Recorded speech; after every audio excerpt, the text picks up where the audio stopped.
The morning Bumpy Johnson found out, he was eating breakfast. Not a significant breakfast. Eggs, toast, coffee.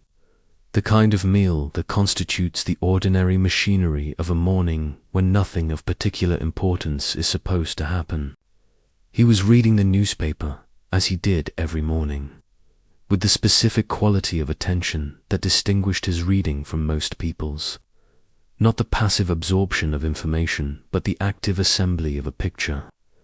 The cross-referencing of what the paper said against what he knew was true and what he suspected, and what the gaps between the two suggested about what was happening beneath the surface of things. The information arrived, as important information in his world often arrived. Not through a formal report or a scheduled briefing, but through a conversation that began as something else and became something different. A man named Leonard stopped by, as Leonard occasionally did, to share the particular category of information that Leonard was positioned to gather and that Bumpy found valuable.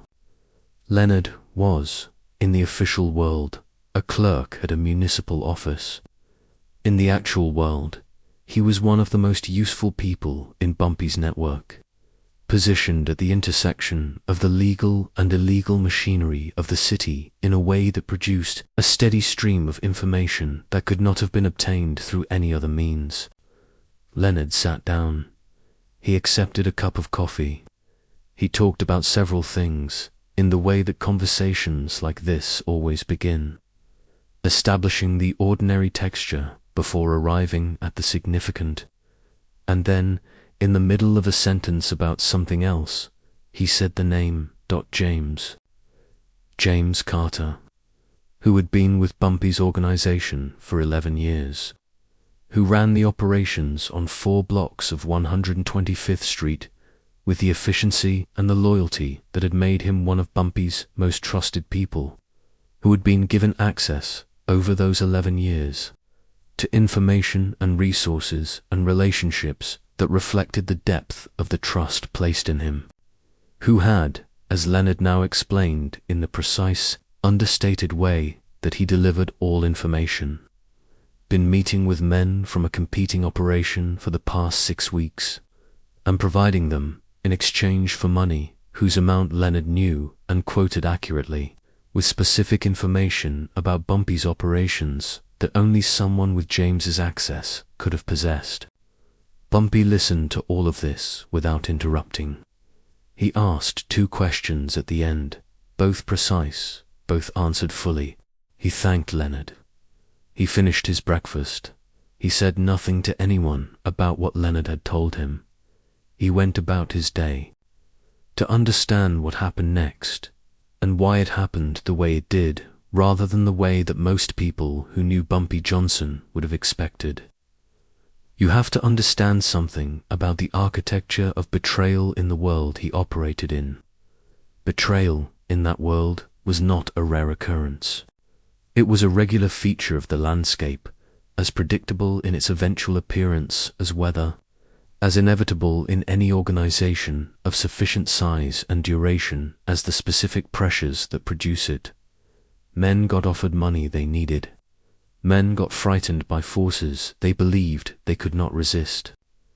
Men calculated, incorrectly, that their value to the operation protected them from consequences, or that the people they were selling information to were powerful enough to provide protection from those consequences. Men were, in the end, men, with all the specific human vulnerabilities that the word implies. Bumpy had known this for as long as he had operated at the level he operated at. He had built his organization with this knowledge embedded in its structure, in the ways that certain information was compartmentalized, in the redundancies that meant no single person's betrayal could bring down the whole, in the network of cross-checking relationships that made sustained deception harder than the deceiver usually anticipated. He had also, over years, developed a specific policy about how betrayal was handled when it was discovered. A policy that had surprised people who didn't know him well and that had, on reflection, seemed exactly right to people who did. The policy was patience. Not patience in the sense of restraint, not the gritted teeth of a man holding himself back from an immediate response he wanted to make. Patience in the deeper sense, the sense in which patience is not the absence of action but the intelligent deployment of timing. The understanding that the right response delivered at the right moment is worth more than the fastest response delivered now. The understanding that betrayal, handled impulsively, produces a correction of the immediate problem and nothing else, while betrayal handled patiently produces something more, information. Understanding the complete picture of what had occurred and why and who else was involved. The full map of the damage rather than just its surface. There was also something else in the policy, something harder to describe and therefore less often described but no less real.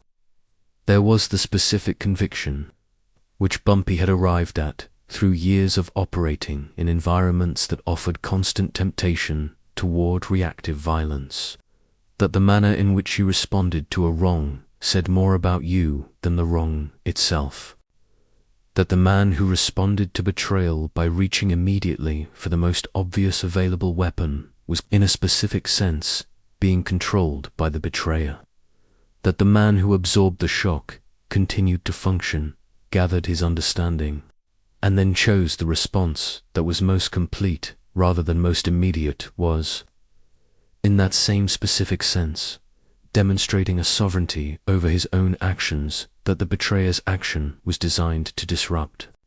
James Carter did not know that Bumpy knew. He continued his work on 125th Street with the efficiency and apparent loyalty that had characterized his 11 years in the organization.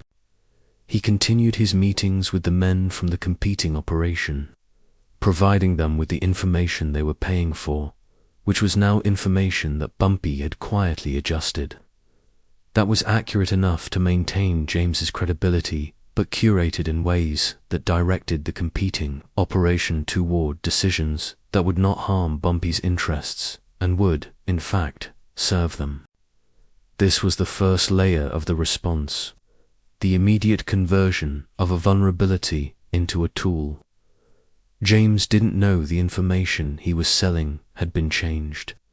The men buying it didn't know they were being fed a managed version of reality. And Bumpy Johnson, going about his days with the same composure that had always characterized his operations, was building a picture that went considerably beyond James Carter. Because James Carter, in Bumpy's understanding of the situation, was not the real subject of the problem. James Carter was the mechanism of the problem. The real subject was the competing operation that had decided to invest in subverting Bumpy's organization through purchased betrayal, who had identified James as a target, who had approached him, and when, and through what intermediary, who was directing the operation, what they ultimately intended, what the information being purchased was supposed to accomplish.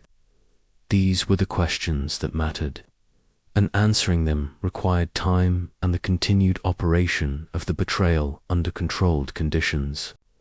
A man named Roosevelt handled the next stage of the investigation. Roosevelt was, in some ways, the operational opposite of Leonard. Where Leonard worked through official channels and paperwork and the quiet accumulation of documentary evidence, Roosevelt worked through people. He had a specific gift for understanding what motivated human beings, for identifying the specific combination of fear and need and self-interest that made any particular person susceptible to any particular form of approach, and for deploying that understanding with a precision that produced results in conversations that looked, from the outside, entirely ordinary. Roosevelt spent 3 weeks moving through the specific social network that connected James Carter to the men he had been meeting, not approaching anyone directly, listening, attending the same bars and social clubs and informal gatherings where the relevant people congregated, being present in the background of conversations that were not meant for his ears, exercising the specific skill of invisibility that made him so valuable. The ability to be in a room without registering as significant in the minds of the people who were saying things they would not say if they knew he was listening. What he learned filled 3 pages of careful notes that he delivered to Bumpy over the course of 2 conversations. The picture they assembled was more complex than James Carter's individual decision and more illuminating. The men running the competing operation were not, it turned out, motivated primarily by the specific information they were purchasing from James. They were motivated by something larger. They were in the early stages of a broader effort to establish themselves as a serious force in Harlem's numbers operations, an effort that required, in their assessment, the weakening of Bumpy Johnson's organization rather than the direct confrontation with it that they understood would be costly. Purchasing information was the first phase, using that information to create specific vulnerabilities, to sow distrust among Bumpy's people, to produce the kind of internal fracturing that would make the organization more susceptible to other pressures, was the intended second phase. James Carter had been chosen not randomly but specifically. He had been identified as someone who had a financial pressure, a debt of a specific amount owed to a specific person, that created the vulnerability that the approach exploited. The man who had identified him and made the initial approach was someone who moved in overlapping social circles with several members of Bumpy's extended network, and who had spent time observing those circles before identifying James as the most promising target. This information changed the nature of Bumpy's response. Not the timing of it, which was still not yet right, but the scope. The response was not going to be about James Carter alone. It was going to be about the entire operation that had decided to invest in Bumpy's subversion. A response that addressed not just the symptom, but the underlying decision to pursue this strategy at all. Bumpy spent 2 weeks after receiving Roosevelt's report doing what he had always done in periods of strategic preparation, thinking. Not the anxious, reactive kind of thinking that problems generate in most people. The cycling through concerns and countermeasures that resembles motion but is really its absence. The specific, focused kind of thinking that produced clarity, that mapped the situation completely and then identified the response that addressed the most dimensions of it simultaneously. He also, during this period, had a conversation with Dorothy, not about the specific situation with James and the competing operation, not yet, about something more general, something he had been thinking about for years, and that this specific situation had brought back to the foreground of his mind. The thing I keep coming back to, he told her, is what it means that somebody you trusted did what James did, not the practical implications. Those are manageable. The thing underneath them. What does it mean about trust? Whether trust is just a word people use for the calculation that someone is more likely to stay reliable than to become a liability. Dorothy thought about this. Is that what you think it is? I think it might be the only version of trust that's honest, Bumpy said. When you trust someone in this work, you're making a calculation. You're saying this person's interests align with mine sufficiently that their behavior will be reliable. You're not saying anything about who they are at some deeper level. You can't know that. You only know the behavior, and the behavior is a function of the calculation. He was quiet for a moment. James's calculation changed. Somebody found the number that made his calculation change. That's not a failure of some kind of fundamental loyalty. It's just arithmetic. He reached a point where the arithmetic came out differently, and I didn't anticipate it correctly, which means I had a gap in my understanding of his arithmetic. What do you do with that? Dorothy asked. You correct the gap in your understanding, Bumpy said. And then you build the response around the corrected understanding, rather than around the anger. The response, when it came, arrived in 3 parts over the course of a single week in the autumn of the year. The first part was addressed to James Carter personally, not violently, not with the kind of confrontation that the situation might have seemed to call for. Bumpy had a conversation with James in the office on 125th Street. A conversation that began like any other conversation between an employer and a trusted member of his organization, and that revealed itself, gradually, as something different. He did not tell James immediately that he knew. He talked about something else first, about the operations on the blocks James managed, about a personnel matter that required James's input, about the specific details of the work that James had been performing reliably for 11 years. He gave James every opportunity to behave as he had always behaved, to be, in this conversation, the man he had been for the years before the betrayal began. James behaved exactly as he had always behaved. This was, in its own way, a kind of answer to the question Bumpy had raised with Dorothy. James was not, in this conversation, performing loyalty. He was exercising it. The specific competence and care that he brought to the discussion of his operations was genuine, rooted in 11 years of genuine investment in the work.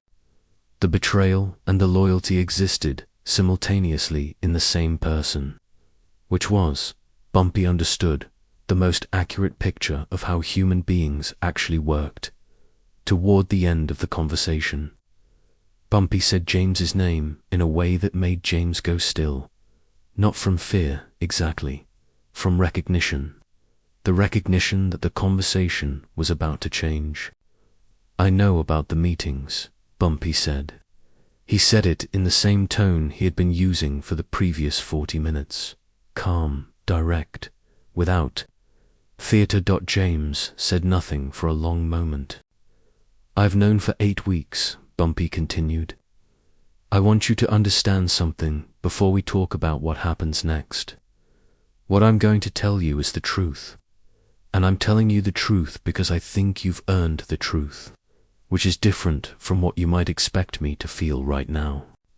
He told James what he had spent 8 weeks learning.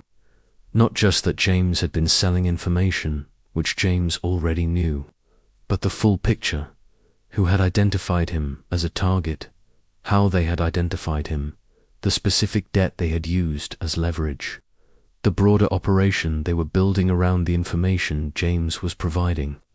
He laid it out completely, the way a man shows another man the full scope of a situation rather than just the piece that affects him personally. James listened to all of this. When Bumpy finished, James asked one question. "Why are you telling me this?" "Because the decision about what you do next should be made with complete information," Bumpy said. "You made the first decision with incomplete information. They found a pressure point and they used it without telling you what they were really doing or what it was going to cost. I think you should know what it costs before you decide what to do next." The conversation that followed was the longest Bumpy had ever had with James Carter, longer than any of the hundreds of operational conversations they had conducted over 11 years. It lasted 3 hours. At the end of it, James Carter had agreed to something that the men who had been paying him would not have anticipated, and could not have countered if they had. The second part of the response was addressed to the competing operation. Bumpy had spent 8 weeks learning its shape, its personnel, its intentions, its vulnerabilities. The response he delivered was calibrated to each of those dimensions with the precision of someone who had had 8 weeks to think about it. Some of what happened was financial. Several of the legitimate business fronts that the competing operation used to launder its proceeds found themselves facing unexpected complications from the municipal authorities, complications that could be traced, if anyone had looked carefully enough, to information provided by a clerk at a municipal office named Leonard. The complications were not catastrophic, not individually. Collectively, they represented a significant and sustained drain on the operations, resources, and attention. The specific kind of pressure that is more corrosive than a single large blow, because it never stops and never clearly announces itself as deliberate. Some of what happened was relational. The man who had identified James Carter and made the initial approach had his own network of relationships, and those relationships existed in the same overlapping social world that Roosevelt had spent 3 weeks mapping. Several people in that network, people whose cooperation the operation relied on for things that couldn't be obtained through direct means, quietly became unavailable. Not dramatically, not in ways that announced themselves as connected to anything in particular. Simply unavailable, as people sometimes became in a world where relationships were the real infrastructure. Some of what happened was informational. The information that James had been providing was adjusted in ways that the operations, use of it over the following months would reveal to be systematically misleading. Not useless, which would have been noticed too quickly. Useful enough to seem reliable, wrong in the specific ways that produced decisions that didn't work out. The kind of intelligence failure that is the most damaging because it takes the longest to diagnose. The third part of the response was addressed to James Carter's debt.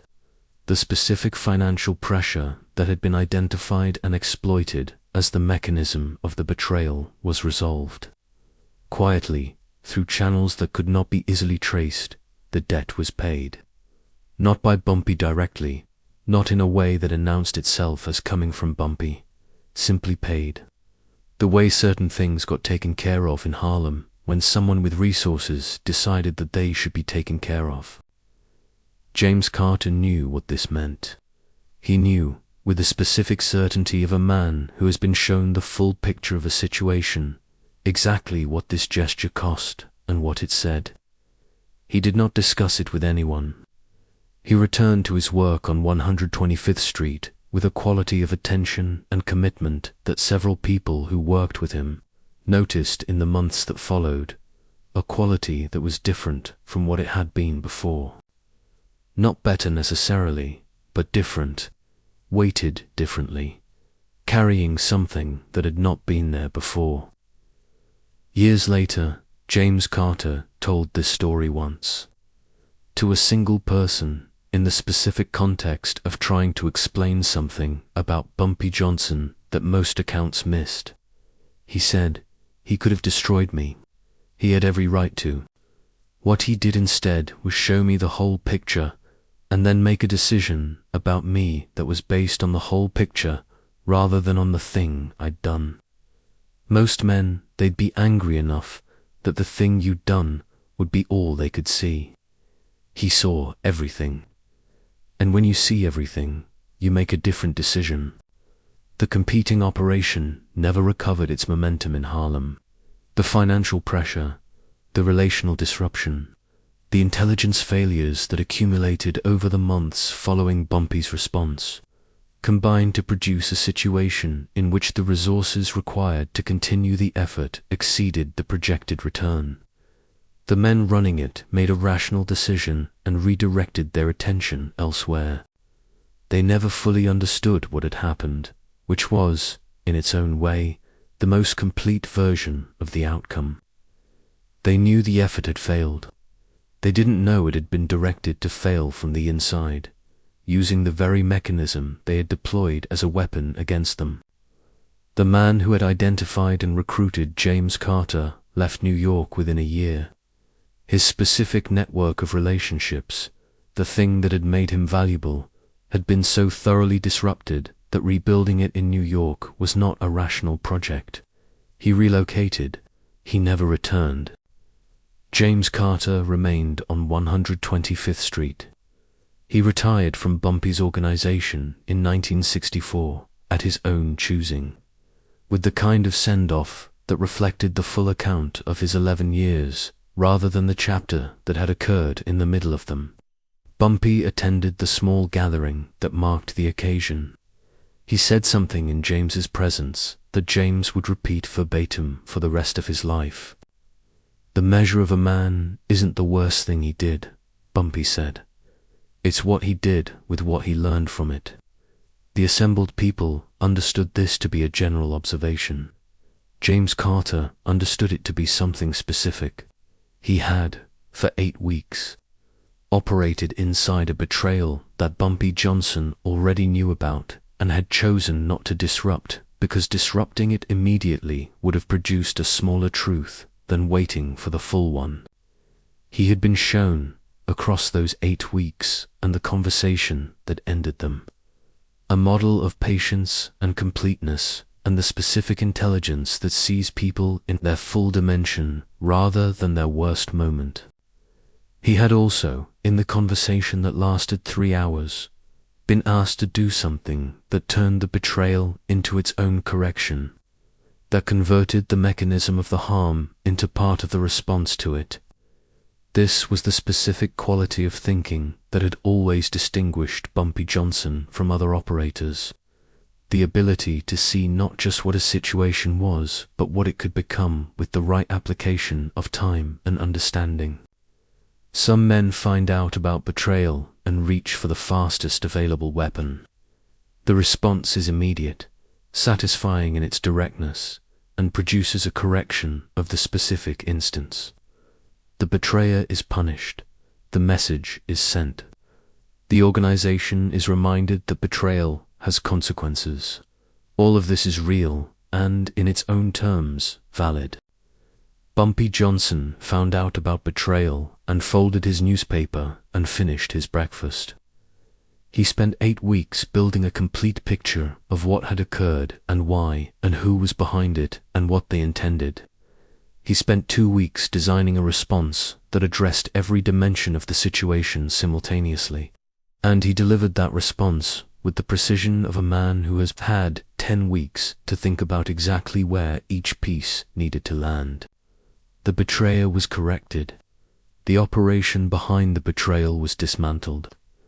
The mechanism of the betrayal was converted into a tool. The financial pressure that had created the vulnerability was eliminated, and a man who had done a wrong thing was given, by the specific manner in which the response was delivered, the possibility of becoming something other than the worst version of himself. That is not a simple thing to accomplish. It requires a quality of patience that most men, in the heat of betrayal's discovery, simply do not possess. It requires the ability to absorb the knowledge of what has been done to you and continue functioning, to carry that knowledge without letting it make you reactive, to remain, in every room you enter and every conversation you conduct, exactly what you were before you found out. It requires, in other words, the specific thing that Bumpy Johnson had always been. The man in the room who already knew what was going to happen and had decided, long before the room assembled, how he was going to respond to it.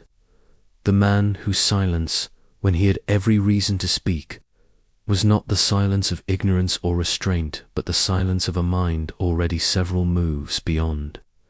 The move everyone else was watching. He found out. He said nothing. He waited, and when the waiting was over, the response that arrived was so complete and so perfectly calibrated that the people it was directed at never fully understood they had been responded to at all. That is the specific kind of victory that does not get told about in backrooms and private clubs, because it has none of the dramatic elements that make stories. No confrontation, no visible violence, no moment of public reckoning that witnesses can describe. Just the quiet, precise, complete resolution of a situation that had been allowed to reach its full shape before it was addressed. Just Bumpy Johnson eating his breakfast, reading the newspaper, saying nothing, waiting. There is a broader lesson in how Bumpy Johnson handled betrayal that goes beyond the specific case of James Carter, beyond the specific competing operation, beyond even the specific world of organized crime in mid-century Harlem. It is a lesson about the relationship between knowledge and power, about what you do with what you know and when you do it, and why the timing matters as much as the content. Most people, when they receive information that changes their understanding of a situation, respond to it immediately. The response is driven by the information itself, by the emotional weight of what has been learned, by the urgency that discovery creates. This is natural. It is also, in most cases, involving the kind of strategic environments that Bumpy operated in, suboptimal. The immediate response to betrayal communicates several things simultaneously. It communicates that you were affected by the betrayal, that it registered on you with enough force to change your behavior. It communicates the limits of what you knew and when you knew it, giving the betrayer and their associates a precise calibration of your intelligence network. And it forecloses the possibility of using the discovered betrayal for anything except the most obvious available purpose, which is its correction. Bumpy had understood for years that discovered betrayal was a resource, not just a problem.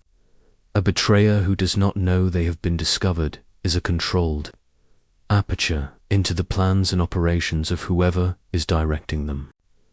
Information that is known to have been compromised can be adjusted in ways that serve your interests rather than theirs. A vulnerability that has been identified can be converted into a trap.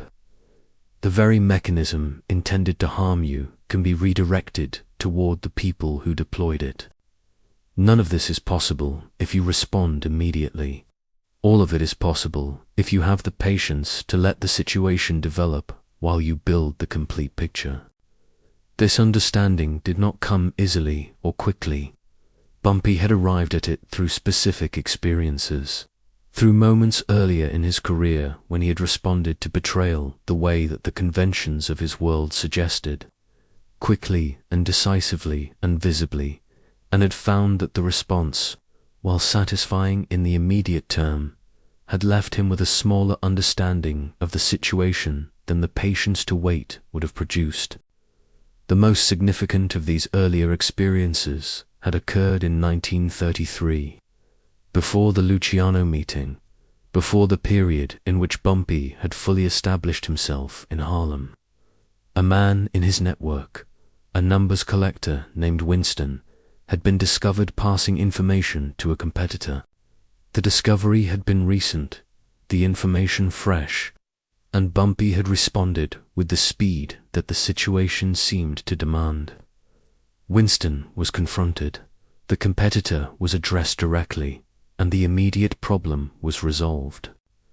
What Bumpy discovered, several months later, was that Winston had been one piece of a larger picture that his immediate response had disrupted before it was complete. There had been other people involved, other channels through which information had been moving. A broader architecture of subversion that Winston's role in had been only one element. By responding to Winston immediately, Bumpy had caused the other elements to go quiet before he had identified them, had allowed the people directing the operation to understand that their penetration had been discovered, and to close down everything that hadn't yet been found.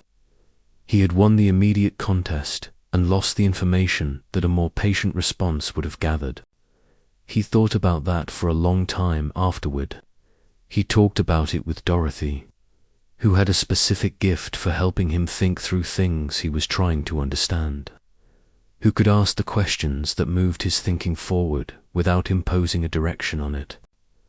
What he arrived at, through those conversations, was the principle that he would apply for the rest of his career. The response to betrayal should be designed around the complete understanding of the situation, and the complete understanding requires the time that patience creates. Some responses destroy the problem and leave wreckage. Some destroy the problem and leave nothing else. And some responses, the rarest kind, destroy the problem and leave something better than what existed before. Bumpy Johnson ate his breakfast. He read his newspaper. He said nothing for 8 weeks. And when the 8 weeks were over, everything that needed to be done had been done in exactly the right order, at exactly the right time. That is what patience looks like when it belongs to a man who understands what it is for.